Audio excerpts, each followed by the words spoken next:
আসসালামু আলাইকুম। তো আজকে আমাদের লেকচারের টপিক হচ্ছে অ্যারোমেটিসিটি। এটা হচ্ছে বেসিক অর্গানিকের ফার্স্ট ভিডিও। তো এই বেসিক অর্গানিকের যে ভিডিওগুলো আসবে সেই ভিডিও থেকে আপনাদের আউটপুট হচ্ছে এইটুকুই যে সরাসরি হয়তো ইমপ্লিমেন্ট নাও পাইতে পারেন, কিন্তু এইচএসসি লেভেলের যে অর্গানিকের যে কিছু কিছু টপিক অ্যারোমেটিসিটি রিলেটেড সেগুলো সলভ করার ক্ষেত্রে আপনি প্রপার ওয়েতে খুব ইজিলি ম্যাথের মতো বিষয়টা সলভ করতে পারবেন। তো আর কোনো ইন্ট্রোডাকশন ছাড়া আমরা শুরু করা যাক, আমাদের টপিকে চলে আসি। অ্যারোমেটিসিটি।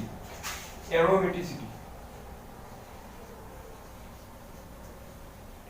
আচ্ছা, এটা হচ্ছে অ্যারোমেটিসিটি হচ্ছে অ্যারোমেটিক কম্পাউন্ড হচ্ছে অর্গানিকের মধ্যে সবচেয়ে বেশি স্টেবল কম্পাউন্ড। যতগুলো অর্গানিক জৈব যৌগ আছে তার মধ্যে সবচেয়ে বেশি স্টেবল হচ্ছে অ্যারোমেটিক কম্পাউন্ড। এখন অ্যারোমেটিসিটির মধ্যে যেই তিন ধরনের কম্পাউন্ড আমরা পাইতে পারি সেটা হচ্ছে aromatic, aromatic first of all, তারপরে অ্যান্টি অ্যারোমেটিক, দেন ফাইনালি নন অ্যারোমেটিক।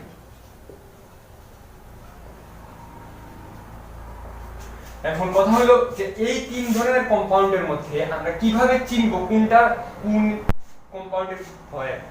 তো অ্যারোমেটিক কম্পাউন্ড চেনার জন্য প্রথমত আপনার যে বৈশিষ্ট্যগুলো আছে, মেইন বৈশিষ্ট্য হচ্ছে সর্বপ্রথম সাইক্লিক হতে হবে। সাইক্লিক, সাইক্লিক তো দেখেই বোঝা যায় রিংয়ের মতো সাইক্লিক, যেমন বেনজিন সাইক্লিক। তারপর সাইক্লিক হতে হবে, সাইক্লিক হলে এটা হচ্ছে ফার্স্ট বৈশিষ্ট্য বা ফার্স্ট ক্যারেক্টারিস্টিক্স পূরণ করবে। সেকেন্ড ওয়ান হচ্ছে প্লেনার, প্লেনার বা সমতলীয় হতে হবে। ডেসক্রাইব করতেছি কিভাবে বুঝতে পারবো যে এটা সমতলীয়। থার্ড যে বৈশিষ্ট্য সেই বৈশিষ্ট্য হচ্ছে কনজুগেশন বা কনজুগেশন অথবা কনজুগেটেড কম্পাউন্ড। এটা হচ্ছে থার্ড বৈশিষ্ট্য, আর এটা হচ্ছে অ্যারোমেটিকের বৈশিষ্ট্য আর কি। আর ফোর্থ মেইন সবচেয়ে বেশি ইম্পর্টেন্ট যেটা হচ্ছে 4n+2 সংখ্যক movable pi electron. Movable pi electron, এই চারটা বৈশিষ্ট্য যদি আমরা পাই কোন কম্পাউন্ডের মধ্যে তাহলে সেটা হবে অ্যারোমেটিক কম্পাউন্ড। ওকে, আর তারপরে যদি এই তিনটা হচ্ছে অ্যান্টি অ্যারোমেটিকের ক্ষেত্রেও প্রযোজ্য। অ্যান্টি অ্যারোমেটিক কম্পাউন্ডেরও এই প্রথম তিনটা বৈশিষ্ট্য থাকে, সেগুলো হচ্ছে সাইক্লিক, প্লেনার, কনজুগেশন বা কনজুগেটেড। আর ফোর্থ যেটা, সেই ফোর্থের ক্ষেত্রে এটা আর এটার মধ্যে ডিফারেন্স থাকে। ফোর্থ মানে 4n+2 সংখ্যক মুভেবল পাই ইলেকট্রন, যেখানে n হচ্ছে চক্র সংখ্যা। এই n এর কথাও তো আমরা সবাই 9 10 এ জানতে পারছি, বা n নিয়ে ডিটেইলসে বলার মতো কিছু নাই। এটা দেখেই বোঝা যাবে যে এখানে n1, এখানে n1, বা এখানে হচ্ছে n2 হয়ে যাবে এই ক্ষেত্রে। তো 4n+2 সংখ্যক হবে মুভেবল পাই ইলেকট্রন থাকলে সেটা অ্যারোমেটিক। আর যদি মুভেবল পাই ইলেকট্রনের সংখ্যা থাকে 4n সংখ্যক, 4n সংখ্যক, তাহলে সেটা হবে anti aromatic, anti aromatic compound. আচ্ছা, অ্যারোমেটিক কম্পাউন্ড যেভাবে অর্গানিকের সবচেয়ে বেশি স্টেবল কম্পাউন্ড, ঠিক সেম ভাবে অ্যান্টি অ্যারোমেটিক কম্পাউন্ড হচ্ছে অর্গানিকের সবচেয়ে আনস্টেবল কম্পাউন্ড। তো আর এই দুইটা বাদে যা আছে সবকিছুই হবে নন অ্যারোমেটিক কম্পাউন্ড। অর্থাৎ এই চারটা যে বৈশিষ্ট্য, এই চারটা বৈশিষ্ট্যের মধ্যে যে কোনো একটা বৈশিষ্ট্য যদি মিস করে তাহলে সেই কম্পাউন্ড হবে নন অ্যারোমেটিক কম্পাউন্ড। তো এতটুকু হচ্ছে আমাদের প্রাইমারি লেভেলের আইডিয়া, কিভাবে সাইক্লিক, প্লেনার, কনজুগেশন বা এই যে 4n+2 কিভাবে আমরা বের করব, এর কয়েকটা এক্সাম্পল দিয়ে তারপরে আমরা কয়েকটা স্টেবিলিটি অর্ডার রিলেটেড কয়েকটা এক্সাম্পল দেখব। আচ্ছা, আপাতত এইটুকু দেখুন ক্লিয়ার আছে কিনা। আমরা এখন দেখব যে সাইক্লিক, প্লেনার, এই যে চারটা বৈশিষ্ট্য দিলাম সেই বৈশিষ্ট্যগুলো কিভাবে আমরা ডিফাইন করতে পারবো, যে বুঝতে পারবো যে চারটা বৈশিষ্ট্য কোন কম্পাউন্ডে আছে কিনা। সাইক্লিক, সাইক্লিক নিয়ে তো তেমন কিছু বলার নেই। সাইক্লিক দেখেই বোঝা যাবে যে একটা চক্র বা বলয় আছে, বলয় মানে দেখেই বোঝা যাবে, এটা কোনো ব্যতিক্রম নাই, এক্সেপশনও নাই। আচ্ছা, প্লেনার, এই টপিকটা গুরুত্ব দিয়ে পড়তে হবে। সেটা হচ্ছে কোন কম্পাউন্ড সাইক্লিক কম্পাউন্ড, প্লেনার কিভাবে আমরা সেটা বুঝবো। সাইক্লিক বা বলয় থাকা সম্পন্ন কোন কম্পাউন্ড কিভাবে প্লেনার, সেটা বোঝার একটা উপায় হচ্ছে বলয়ের মধ্যে, প্লেনার বলয়ের মধ্যে যে মৌলগুলো থাকে, কার্বন হইতে পারে, অক্সিজেন, নাইট্রোজেন বা ক্লোরিন, এই যে বলয়ের মধ্যে যে মৌল থাকবে, যে মৌলগুলো বা অ্যাটমগুলো থাকবে, সেগুলা যদি sp2 হাইব্রিডাইজেশনের হয়, সবগুলা হাইব্রিডাইজেশন যদি sp2 হয়, তখন সেই কম্পাউন্ডটা হচ্ছে মানে প্লেনার কম্পাউন্ড, প্লেনার বা সমতলীয় কম্পাউন্ড। এখন কিভাবে বিষয়টা আসলো, কিভাবে এক্সপ্লেনেশন চালাবে, বিষয়টা আসতেছে ধরো তল বলতে সমতুল্য তল বলতে আমরা অবশ্যই তিনটা পয়েন্ট বুঝি, তিনটা পয়েন্ট ছাড়া কখনো তল হয় না। দুইটা পয়েন্ট দিয়ে সবসময় আমরা একটা সরল রেখা বক্ররেখা যাই করতে পারি, কিন্তু তল করতে পারবো না। আবার চারটা দিয়ে তল হইতেও পারে, নাও হইতে পারে। চারটা যদি এক তলে থাকে তখন সেটা একটা তল, বাট এমনও হইতে পারে চারটা দ্বারা কোনো একটা তল ডিফাইন করা যাইতেছে না, মানে তিনটা হইলে মিনিমাম তল গঠন করা যাবে। এখন কিভাবে, ধরো এই একটা পয়েন্ট, এই আরেকটা পয়েন্ট, দুইটা পয়েন্ট, 3 নাম্বার পয়েন্টটা ধরো এখানে আছে, তাইলে এই একটা তল, এই একটা তল। আবার এই একটা পয়েন্ট, এই আরেকটা পয়েন্ট, 3 নাম্বার পয়েন্টটা ধরো এইখানে আছে, এই জায়গায় আছে, তাইলে এই আরেকটা পয়েন্ট। এই যে পয়েন্ট, তিনটা পয়েন্ট মিলে একটা তল হইতেছে। আবার এইখানেও থাকতে পারে, তখন এইটা হচ্ছে একটা তল। তো তিনটা মানেই হচ্ছে তল, তিনটা দিয়ে তল হইতে পারে, এটা আমরা এখন জানলাম। sp2 হাইব্রিডাইজেশনে কয়টা অরবিটাল পাওয়া যায় প্রতিটা মৌলে? তিনটা পাওয়া যায়, তিনটা স্মরণকর। sp2 হইছে কিভাবে, একটা s আর দুইটা p মিলা, একটা s আর দুইটা p মিলা তিনটা sp2 বা সংকর অরবিটাল হয়। sp2 হাইব্রিডাইজেশন হইলে তিনটা সংকর অরবিটাল হয়। তিন কথাটা আসতেছে, তো এইখান থেকে আমরা ধরে নিতে পারি যে তলের সাথে সমতলের সাথে কোনো রকমই sp2 সম্পর্ক আছে, এইটুকু জানলেই হবে। এটা হয়তো অরিজিনাল এক্সপ্লেনেশন না, কিন্তু মনে রাখার ক্ষেত্রে এক্সপ্লেনেশনটা অনেক সময় কাজে দিবে। আচ্ছা, এখন sp2 সংকরায়ন কিনা এটা যদি আমরা ধরে নিতে পারি, তাইলেই আমরা প্লেনার মানে এই কম্পাউন্ডটা প্লেনার বুঝতে পারবো। আচ্ছা, গেল সেকেন্ড ওয়ান, গেল থার্ড ওয়ান, কনজুগেশন। কনজুগেশনে আমরা আসি। কনজুগেশন বিষয়টা হচ্ছে বিভিন্ন ধরনের কনজুগেশন হতে পারে। কনজুগেশনের বাংলা ওয়ার্ড হচ্ছে একান্তর, একান্তর। এখন কনজুগেশন কয়েক টাইপের হইতে পারে, কনজুগেশন হইতে পারে কয়েক টাইপের। তো একটু বুঝি এটা।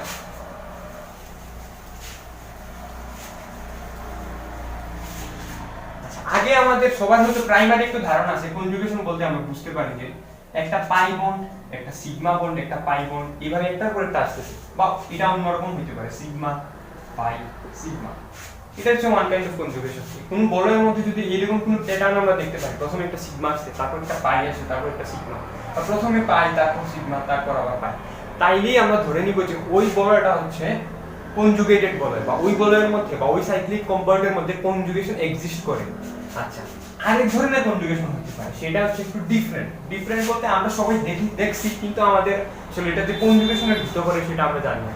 তো সেটা হচ্ছে pi sigma lone pair electron, lone pair মুক্তজোড় ইলেকট্রন, এইভাবে যদি থাকে পাই সিগমা লোন পেয়ার, আবার পাই সিগমা লোন পেয়ার, তাইলে সেটা হচ্ছে এক ধরনের কনজুগেশনের মধ্যে পড়ে। থার্ড যে কনজুগেশন সেটা হচ্ছে পাই সিগমা পজিটিভ, পজিটিভ বা vacant p orbital, vacant p orbital. কিভাবে ভ্যাকেন্ট পি অরবিটাল তার বর্ণনা আমরা নেক্সট লেকচারে পাবো। আচ্ছা, পাই সিগমা পজিটিভ চার্জ অথবা ভ্যাকেন্ট পি অরবিটাল যাই বলি না কেন, এই রকম কোনো প্যাটার্ন যদি আমরা দেখতে পারি দেন সেটাও কিন্তু কনজুগেশনের ভিতরে পড়তেছে। তাহলে আমরা কনজুগেশন কয় টাইপ দেখতে পাচ্ছি, এখানে এক টাইপ, এটা আর এটা তো সেম, এইটা একটা, এইটা একটা, আরো হয়তো বিভিন্ন ধরনের থাকতে পারে, কিন্তু আপাতত এইটুকুর বেশি আমাদের লাগতেছে না। তো এই রকম যদি কিছু দেখতে পাই না, তখন ধরে নিতে হবে ওই কম্পাউন্ডটা কনজুগেটেড কম্পাউন্ড, বা ওই কম্পাউন্ডের মধ্যে কনজুগেশন আছে। ফর এক্সাম্পল, এই যে এখানে একটা পাই বন্ড আছে, এখানে একটা সিগমা বন্ড আছে, এখানে আরেকটা পাই বন্ড আছে, pi sigma pi, one kind of conjugation. তারপরে দেখো পাই সিগমা পজিটিভ, পাই পাই সিগমা পজিটিভ, আবার পাই সিগমা পাই, আবার sigma sigma pi sigma, pi sigma positive, মানে এখানে কনজুগেশন এক্সিস্ট করতেছে। এখানে দেখো পাই সিগমা পাই, আবার পাই sigma lone pair, pi sigma lone pair, lone pair মানে হচ্ছে দুইটা ইলেকট্রন এখানে আছে, লোন পেয়ার অবস্থা। আচ্ছা, তো এই যে দুইটা কনজুগেশনের আমরা एग्जांपल দিলাম, এরকম আরো বিভিন্ন কনজুগেশন আমাদের সামনে আসবে, একটু পরেই আসবে, एग्जांपलগুলো করলেই বুঝে যাবে। তো এই হচ্ছে আমাদের এই তিনটা বৈশিষ্ট্য, কিভাবে বর্ণনা মানে কিভাবে ধরে নিতে বুঝতে পারবো, শিওর হবো কিভাবে যে এই তিনটা বৈশিষ্ট্য আছে কিনা। তা আমি আবার রিপিট করি, সাইক্লিক দেখলেই সাইক্লিক বুঝা যাবে, প্লেনার কিনা বোঝার টেকনিক হচ্ছে যে বলয়ের মধ্যে বা সাইকেলের মধ্যে যে কম্পাউন্ডগুলো আছে, হইতে পারে কার্বন বা অন্য কোনো হেটারো কম্পাউন্ড, সেই কম্পাউন্ডগুলোর যদি হাইব্রিডাইজেশন sp2 হয়, তাহলে সেটা হচ্ছে আমাদের planer compound. Planer compound 3 sp2 এর সাথে কিভাবে রিলেটেড, কারণ sp2 তে তিনটা সংকর অরবিটাল পাওয়া যায়, আর 3 মানেই তল। তারপরে যেটা আছে কনজুগেশন, কনজুগেশনের ক্ষেত্রে আমরা বিভিন্ন ধরনের কনজুগেশন এখানে আলোচনা করলাম, pi sigma pi, pi sigma lone pair, pi sigma positive charge, এগুলো হচ্ছে কনজুগেশনের টাইপ। এখন আমরা কয়েকটা एग्जांपल করব। एग्जांपल আর ফোর্থ একটা ক্যারেক্টারিস্টিক বাকি রয়েছে, সেটা হচ্ছে আমাদের 4n+2 সংখ্যক। 4n+2 সংখ্যক ওটা এক্সাম্পলে গেলেই সেটা ক্লিয়ার হয়ে যাবে। একটা এক্সাম্পল আছে, ছয়টা এক্সাম্পল দিয়ে আমরা কয়েকটা চেক করে নিই যে আমরা যা শিখলাম একটু আগে চারটা বৈশিষ্ট্য কিভাবে চেক করবো এখানে। ফার্স্ট অফ অল প্রথমটাতে আসতেছি, এটা হচ্ছে সাইক্লিক কম্পাউন্ড, দেখেই বোঝা যাচ্ছে একটা সাইকেল আছে এখানে, এই একটা সাইকেল একটা আছে। আচ্ছা সেকেন্ডলি এইটা যে সাইক্লিক কম্পাউন্ড আমাদের ফার্স্ট বৈশিষ্ট্য পূরণ করছে। এখন যদি বলয়ের মধ্যে যে মৌলগুলো আছে এই যে এখানে যেগুলো আছে বলয়ের মধ্যে, বলয়ের বাইরের গুলো, এটা হচ্ছে বলয়ের বাইরের কম্পাউন্ড, এই মৌল চেক করতে হবে না। বলয়ের ভিতরে যেগুলো আছে সেইগুলা, বলয়ের ভিতরে যেগুলো আছে সেইগুলার হাইব্রিডাইজেশন চেক করবে, চেক করে দেখতে পারো সবগুলারই sp2 আসবে, সবগুলারই sp2 আসবে। তার মানে কি এখানে এটা হচ্ছে প্লেনার কম্পাউন্ড, আমাদের একটা ডান সাইক্লিকো প্লেনারও দুইটা বৈশিষ্ট্যটা। তারপর চেক করতে হবে কি কনজুগেশন চেক করতে হবে। কনজুগেশন দেখো পাই sigma pi, sigma pi sigma, মানে পাই এর পরে আবার পাই আসতেছে না, সিগমার পরে আবার সিগমা আসতেছে না, মানে রিপিট হইতেছে না একটা জিনিস দুইবার পরপর একসাথে আসতেছে না। তার মানে কি এটা হচ্ছে কনজুগেটেড, কনজুগেশন আছে বা কনজুগেটেড কম্পাউন্ড বলতে পারি। তিনটা বৈশিষ্ট্য পূরণ করছে। এখন আমরা চেক করব আমাদের ফোর্থ বৈশিষ্ট্য। ফোর্থ বৈশিষ্ট্য তিনটা যেহেতু পূরণ করছে তার মানে হয় এটা অ্যারোমেটিক অথবা অ্যান্টি অ্যারোমেটিক হইতে পারে, দুইটার একটা চেক করবে। এখন কোনটা নন অ্যারোমেটিকও হইতে পারে। 4 নাম্বারটা, 4 নাম্বার অপশনের উপর এখন সব ডিপেন্ড করতেছে। আচ্ছা 4 নাম্বার অপশনে আমরা আসি। এখানে একটা পাই বন্ড আছে, এই আরেকটা পাই বন্ড আছে, আরেকটা পাই বন্ড, মানে টোটাল পাই বন্ডের সংখ্যা হচ্ছে 3টা পাই বন্ডে ইলেকট্রন থাকে হচ্ছে 6টা ইলেকট্রন থাকে। 3টা পাই বন্ডে ইলেকট্রন থাকে 6টা ইলেকট্রন, 6টি ইলেকট্রন। আচ্ছা এখন এখানে যদি আমরা একটা চক্র কনসিডার করি, একটা চক্র 4n+2 ফর্মুলাতে যদি বসাই, এখানে n এর মান যদি 1 হয়, n এর মান 1 হলে n এর মান 1 যদি হয় তাহলে আমাদের ইলেকট্রন আসতেছে 6টা, অর্থাৎ চক্র যদি 1 বসাই আমাদের 6টা ইলেকট্রন থাকবে, সেটা অ্যারোমেটিক। এখানে 6টা পাই ইলেকট্রন আছে, হ্যাঁ অবশ্যই আছে। তার মানে এই কম্পাউন্ডটা হচ্ছে অ্যারোমেটিক কম্পাউন্ড। বুঝা গেছে? Aromatic compound. এখন সেকেন্ডটা ট্রাই করি। এখানে পাই সিগমা সিগমা। আচ্ছা এটা প্রথমে আমরা দেখতেছি যে এটা সাইক্লিক কিনা, হ্যাঁ এটা সাইক্লিক। এটার মধ্যে প্লেনার কিনা, হ্যাঁ এটা প্লেনারও হইতেছে, কারণ সবগুলোই হচ্ছে sp2 হাইব্রিডাইজেশনে থাকে, রিং এর মধ্যে যা আছে চেক করে দেখতে পারো। কনজুগেশনের ক্ষেত্রে এখানে একটু ঘাপলা আছে, যেমন এখানে একটা পাই, একটা সিগমা, একটা সিগমা, পাই এর পরে একটা সিগমা রিপিট হইছে। এখানে কিন্তু কনজুগেশন আছে, সিগমা পজিটিভ বা ভ্যাকেন্ট অরবিটাল, আরেকটা সিগমা, তারপরে সিগমা করে পাই, তারপরে সিগমা। কিন্তু এই যে এই পোরশনটাতে কোনো কনজুগেশন নাই, রিপিট করছে, দুইটা সিগমা বন্ড রিপিট করছে, তাইলে এটা কনজুগেটেড না। সাইক্লিক ঠিক আছে, প্লেনারও ঠিক আছে, বাট এটা হচ্ছে নন কনজুগেটেড। তাইলে এটা অ্যারোমেটিকও হইতে পারে না, অ্যান্টি অ্যারোমেটিকও হইতে পারে না, কারণ ওই দুইটার মধ্যে এইগুলা অবশ্যই থাকবে। এই তিনটা মানতেছে না, যে কোনো একটা মানতেছে না, তার মানে এটা অ্যারোমেটিক হইতে পারে না, অ্যান্টি অ্যারোমেটিকও হইতে পারে না, তার মানে এটা নন অ্যারোমেটিক কম্পাউন্ড। আগেই বলছিলাম যদি কোনো একটা না মানে এই তিনটার মধ্যে, তাহলে সেই কম্পাউন্ডটা হচ্ছে নন অ্যারোমেটিক কম্পাউন্ড। আচ্ছা আমরা থার্ড এক্সাম্পল আসি। থার্ড এক্সাম্পল এটা হচ্ছে প্লেনার, দেখেই বোঝা যাইতেছে কারণ sp2 হাইব্রিডাইজেশন আছে, সাইক্লিকও। আচ্ছা তারপরে থার্ড যে বৈশিষ্ট্য সেটা হচ্ছে কনজুগেশন আছে কিনা, পাই সিগমা পাই। আচ্ছা পাই সিগমা পাই মানে এখানে কনজুগেশন উপস্থিত, কোনটা রিপিট করতেছে না, কোনো জিনিসই রিপিট করতেছে না, তার মানে এটা কনজুগেটেড কম্পাউন্ড, কনজুগেটেড।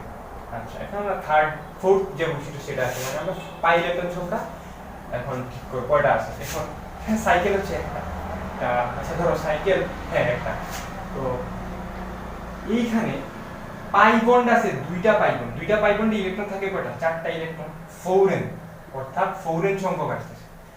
n এর মান 1 ধরলে এখানে 4n ইলেকট্রন আসছে। 4n সংখ্যক পাই ইলেকট্রন কোনটাতে থাকে, অ্যান্টি অ্যারোমেটিক কম্পাউন্ডে। তার মানে এটা হচ্ছে এই কম্পাউন্ড হচ্ছে অ্যান্টি অ্যারোমেটিক কম্পাউন্ড। ক্লিয়ার? এই তিনটা এক্সাম্পলের মধ্যে একটা অ্যারোমেটিক, অ্যান্টি অ্যারোমেটিক, একটা হচ্ছে নন অ্যারোমেটিক কম্পাউন্ড। আচ্ছা আমরা এখন ফোর্থ এক্সাম্পলে আসবো। আমাদের ফোর্থ এক্সাম্পল হইতেছে এইটা। এটা হচ্ছে সাইক্লিক, হ্যাঁ দেখেই বোঝা যাইতেছে সাইক্লিক। প্লেনার কিনা চেক করতে পারো, প্লেনার আসবে। আচ্ছা থার্ড ওয়ান এটা, হ্যাঁ এখানে একটা পাই বন্ড আছে, এখানে একটা সিগমা বন্ড আছে, আর এখানে একটা ভ্যাকেন্ট পি অরবিটাল আছে। Pi sigma vacant p orbital বা positive charge, pi sigma positive sigma pi, মানে রিপিট করতেছে না কোনটা, তার মানে এটা কনজুগেটেড কম্পাউন্ড, এটাও বলতে পারতেছে কনজুগেটেড কম্পাউন্ড। এইখানে ইলেকট্রন পাই বন্ড আছে একটা পাই বন্ডে দুইটা ইলেকট্রন হচ্ছে 4n + 2 তে দেখো তো এখানে যদি n এর মান 0 বসাই তাহলে এখানে 2 আসতেছে মানে অ্যারোমেটিক অ্যান্টিঅ্যারোমেটিক হইতেছে না, তার মানে এই কম্পাউন্ডটা হচ্ছে aromatic compound. Aromatic compound. Fourth এক্সাম্পলে এটা হচ্ছে সাইক্লিক প্লেনার। ওকে, তারপরে যেটা হচ্ছে এই কম্পাউন্ডে একটা কনজুগেশন চেক করতেছি, পাই সিগমা পজিটিভ, পাই সিগমা পাই সিগমা সিগমা, অর্থাৎ এই পোরশনে আইসা সিগমা দুইটা রিপিট করতেছে, সিগমা দুইবার হইতেছে সিগমা সিগমা, তার মানে এটা নন কনজুগেটেড মানেই তো কনজুগেশন ছাড়া অ্যারোমেটিক অ্যান্টি অ্যারোমেটিক হবে না, তার মানে এই কম্পাউন্ডটা হচ্ছে নন অ্যারোমেটিক কম্পাউন্ড। নন অ্যারোমেটিক এ তো ফোকাস করার কিছু নাই, কারণ নন অ্যারোমেটিক যে কোনো কম্পাউন্ড হইতে পারে, অ্যারোমেটিক আর অ্যান্টি অ্যারোমেটিক। আমাদের যে জায়গায় সমস্যা হবে সেটা হচ্ছে অ্যারোমেটিক কম্পাউন্ড আর অ্যান্টি অ্যারোমেটিকে ঝামেলা লাগিয়ে দিতে পারে। আমি আগেই বলছি যে অ্যারোমেটিক কম্পাউন্ড হচ্ছে সবচেয়ে স্টেবল কম্পাউন্ড, আর অ্যান্টি অ্যারোমেটিক হচ্ছে অর্গানিকের মধ্যে সবচেয়ে আনস্টেবল কম্পাউন্ড। এখন একটা কোশ্চেন দিয়ে চারটা অপশন দিয়ে বললো এখানে স্টেবিলিটি অর্ডার বার করো, বা বলতে পারে যে কোনটা সবচেয়ে বেশি আনস্টেবল। তো তোমার টার্গেট হবে আনস্টেবল, যেহেতু বলছে ওই চারটা অপশনে কোনটা অ্যান্টি অ্যারোমেটিক হয়ে যাইতেছে সেটাই হবে সবচেয়ে আনস্টেবল। এইভাবে দিয়ে দিবে, মানে এরকম করবে না যে দুইটা অ্যান্টি অ্যারোমেটিক দিছে তখন আবার ওদের স্টেবিলিটি অর্ডার বের করতে হবে। তো যদি আমাদের কোশ্চেনগুলো এরকমই থাকবে যে তিনটা দিতে পারে অ্যারোমেটিক আর একটা দিয়ে দিল অ্যান্টি অ্যারোমেটিক, তো বলবে সবচেয়ে আনস্টেবল কোনটা, তো ওই অ্যান্টি অ্যারোমেটিক কম্পাউন্ড বের করলেই হয়ে যাবে। আবার উল্টা ভাবে বলতে পারে সবচেয়ে স্টেবল কোনটা, তিনটা অ্যান্টি অ্যারোমেটিক দিল একটা অ্যারোমেটিক দিল, তখন সবচেয়ে স্টেবল হইতেছে ওই যে অ্যারোমেটিক কম্পাউন্ড যেটা সেটা। সব বের করবা, জাস্ট ফোর্থ অপশনটাতে এসে ঘটকা লাগবে যে এখানে 4n + 2 না 4n 4n + 2 হইলে অ্যারোমেটিক আর 4n হইলে অ্যান্টি অ্যারোমেটিক। ওকে, মানে লাস্ট एग्जांपल যেটা সেটা হইতেছে এইখানে। ওকে, এটা এখানে সাইক্লিক প্লেনারও বলতে পারতেছি আমরা, এটা sp2 হাইব্রিডাইজেশন আছে সবগুলো কম্পাউন্ড। আচ্ছা, এটা হচ্ছে sigma pi sigma lone pair, pi sigma lone pair কনজুগেশনে পড়ে যাচ্ছে। আবার লোন পেয়ার সিগমা পাই, অর্থাৎ এটা কনজুগেটেড, এখানে কোনো জিনিস রিপিট করে নাই, কনজুগেটেড। ফোর্থ অপশন আমরা এখন দেখো এই एग्जांपलটা হচ্ছে এই 6টা एग्जांपलेর মধ্যে সবচেয়ে ব্যতিক্রম एग्जांपल এই 6টা एग्जांपलेর মধ্যে। কারণ হইতেছে এই তিনটা পাইছি আমরা, এখন 4n প্লাস এটা 4n + 2 সংখ্যকের মধ্যে কোনটাকে পড়তেছে বা 4n এ পড়তেছে কিনা সেটা দেখব। এখন দেখো কনজুগেশনে কিন্তু অবদান রাখছে এই যে এই দুইটা লোন পেয়ার ইলেকট্রন কনজুগেশনে অবদান রাখছে, কারণ কনজুগেশন হইছেই তো ওদের দ্বারা, নাইলে দেখো সিগমা সিগমা রিপিট করতো। কনজুগেশনে যদি এরা অবদান রাখে তাইলে ওই যে মুভেবল পাই ইলেকট্রন গুণার ক্ষেত্রে আমরা এই দুইটা কনজুগেশনে আমাদের এই দুইটা ইলেকট্রন কন্ট্রিবিউট করতেছে, এখানে যে দুইটা আছে এই দুইটা কন্ট্রিবিউট করতেছে। লোন পেয়ার ইলেকট্রনটা যদি কনজুগেশনে কন্ট্রিবিউট করে তাহলে এখানে মুভেবল পাই ইলেকট্রন কটা দ্বারা। আমি যদি শুধু বলি নাই যে পাই ইলেকট্রন 4n + 2 সংখ্যক বা 4n সংখ্যক পাই ইলেকট্রন বলি নাই, বলছি কি মুভেবল পাই ইলেকট্রন। তো মুভেবল পাই ইলেকট্রনের ক্ষেত্রে এই কনজুগেশনের যে ইলেকট্রনগুলো অবদান মানে কন্ট্রিবিউট করতেছে সেগুলো কাউন্ট করতে হবে। তো এখানে দুইটা, এখানে একটা পাই ইলেকট্রনের দুইটা আর এখানে লোন পেয়ারের দুইটা, টোটাল হচ্ছে 4টা। সো এইখানে মুভেবল পাই ইলেকট্রনের সংখ্যা হচ্ছে 4টা মুভেবল পাই ইলেকট্রন মানে কি 4n হয়, এটা কি অ্যান্টি অ্যারোমেটিক কম্পাউন্ড। ঠিক আছে, এই एग्जांपल হচ্ছে প্রাইমারি লেভেলের एग्जांपल। এগুলো থেকে আসলে মানে আমাদের এইচএসসি তে এইটুকুর বেশি আসার কোনো সম্ভাবনা নাই, এটাই হচ্ছে মোর দেন এনাফ। আর কিছু ব্যতিক্রম एग्जांपल আছে সেগুলো দিই তাহলে ভিডিও লেন্থ অনেক বড় হয়ে যাবে। আচ্ছা, নেক্সট এর দুইটা কোশ্চেন আছে, সেগুলো আছে আইআইটি যে কোশ্চেনগুলো, সেই কোশ্চেনগুলো থেকে দুইটা আমাদের কন্টেন্ট কভার করতে পারে এরকম দুইটা एग्जांपल দিতেছি এখন। ওকে।